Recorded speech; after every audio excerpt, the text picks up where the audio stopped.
Think of the term climate change and the usual suspects come to mind. But there's one industry far more deadly to our planet that contributes more to man-made greenhouse gas emissions than any other industry. Since the 1940s, big agriculture factory farms have been replacing the small family farm to the detriment of our environment and animal welfare.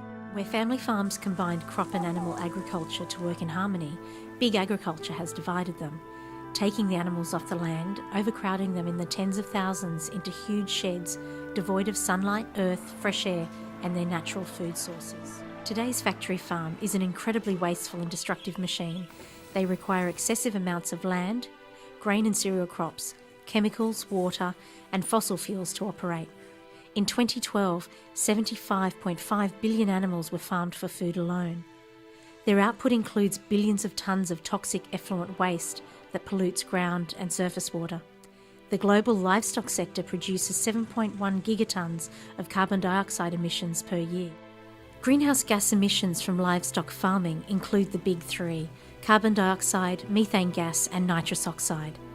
Land clearing for feed crops and animal grazing globally produces 2.4 billion tonnes of carbon dioxide annually, and vast tracts of the Amazon are bulldozed and burned to grow soya beans. Cattle crowded into feedlots are fed a grain diet of soya, corn, wheat and rice.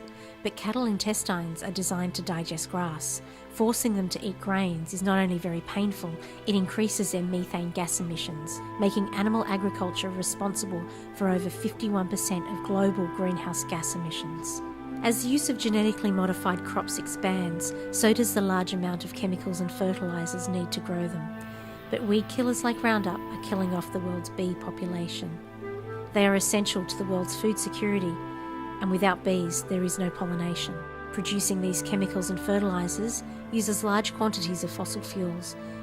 Keeping animals in these dark, overcrowded, filthy conditions generates another problem for our environment: what to do with their waste. In the US alone, over 450 million tonnes of manure is generated annually. Approximately 1/4 of water used worldwide is used to produce meat and dairy. Grain-based animal feeds use 43 times more irrigation water than pasture-based animal feeds.